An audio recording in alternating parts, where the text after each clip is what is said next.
Revenue అధికారులు అందరూ కూడా ఇక్కడ ఉండి మేమంతా కూడా ఇక్కడ చూస్తూ ఉన్నప్పుడు అంటే ప్రాణానికి ఎక్కడ కూడా ఇబ్బందికరంగా అయితే ఏమీ లేదు. కొంతమంది స్టాండర్డ్ ఉన్నారు, అంటే కొంతమంది ఎక్కడైతే గనక వాళ్ళు ఇంకా బయటికి తీసుకొచ్చేటటువంటి పరిస్థితి లేదో అక్కడ వాళ్ళకి ముందు ఫుడ్ సప్లైస్ ఇవ్వడానికి డ్రోన్స్ యూజ్ చేస్తున్నాం. మనం జిహెచ్ఎంసీ వాళ్ళ డ్రోన్స్ కూడా యూజ్ చేస్తున్నారు. అండ్ మేము కూడా హైడ్రా నుంచి కూడా మేము ఇప్పుడు డ్రోన్స్ని అవి కూడా యూజ్ చేస్తున్నాం. అండ్ ఇంతేకాకుండా ఎన్డీఆర్ఎఫ్ టీమ్స్ని కూడా తీసుకున్నాము. వాళ్ళ దగ్గర ఇంకా బెటర్ ఎక్విప్మెంట్ ఉంటుంది. సో ఎన్డీఆర్ఎఫ్ టీమ్స్ కూడా వచ్చారు. వాళ్ళ టీమ్స్ కూడా ఇప్పుడు ఎవరైతే స్టాండర్డ్ ఉన్నారో వాళ్ళని కూడా రెస్క్యూ చేయడానికి కూడా ఇప్పుడు మా వైపు నుంచి అన్ని కూడా ప్రయత్నాలు చేస్తున్నాము. అంటే స్టాండర్డ్ ఉన్న సేఫ్ ప్లేసెస్ తీసుకురావడానికి. బట్ యాజ్ ఈజ్ ఎవరికైతే ప్రాణానికి హానిగా ఉండే పరిస్థితి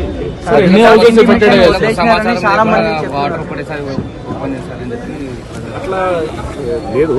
నిన్నటి నుంచి అలర్ట్స్ ఇస్తూనే ఉన్నారు. బట్ చాలా మంది ప్రజలు వాళ్ళు ఏంటంటే ఇళ్ల నుంచి మూవ్ అవ్వడానికి ఇష్టపడరు, పైకి వచ్చి ఉన్నారు. ఇప్పుడు కూడా వాళ్ళు 4-3 అడుగుల్లో ఉన్నా కూడా చాలా మంది అక్కడే ఉండడానికి ఇష్టపడుతున్నారు.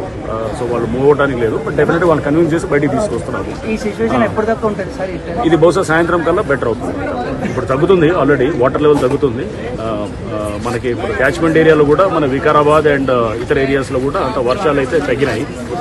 సో న్యాచురల్గా మనకి వర్షాలు తగ్గడంతో ఇన్ఫ్లోస్ కూడా తగ్గడంతో మనకి ఇక్కడ బెటర్ గా ఉంది. So what is the situation right now and what are the teams working?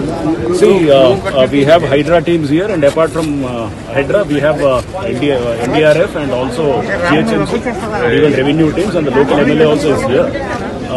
So we are here since last night, and I mean, as it is right now, there's nothing. I mean, no major.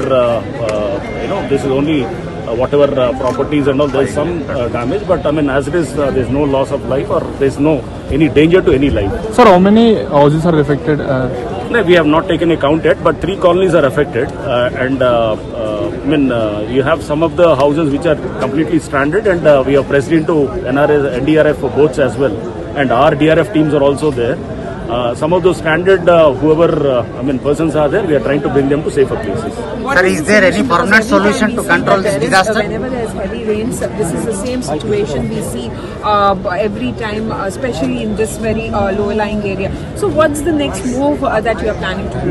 This is what the Chief Minister has been mentioning all about. This is, this is the real Musi riverbed. And many of them have built their houses, and now you can see the real, the Musi, to what extent the Musi is now spread. We have taken drone shots and also the videos of to what extent the areas are inundated. Now that is a river course of, that is a real river course. Now the only solution for the people who have been living here for many years is to move out of this this riverbed to safer places, and government has been trying to give them alternative accommodation and alternative whatever compensation and all, and I think this is now high time that people move out from these areas to safer places.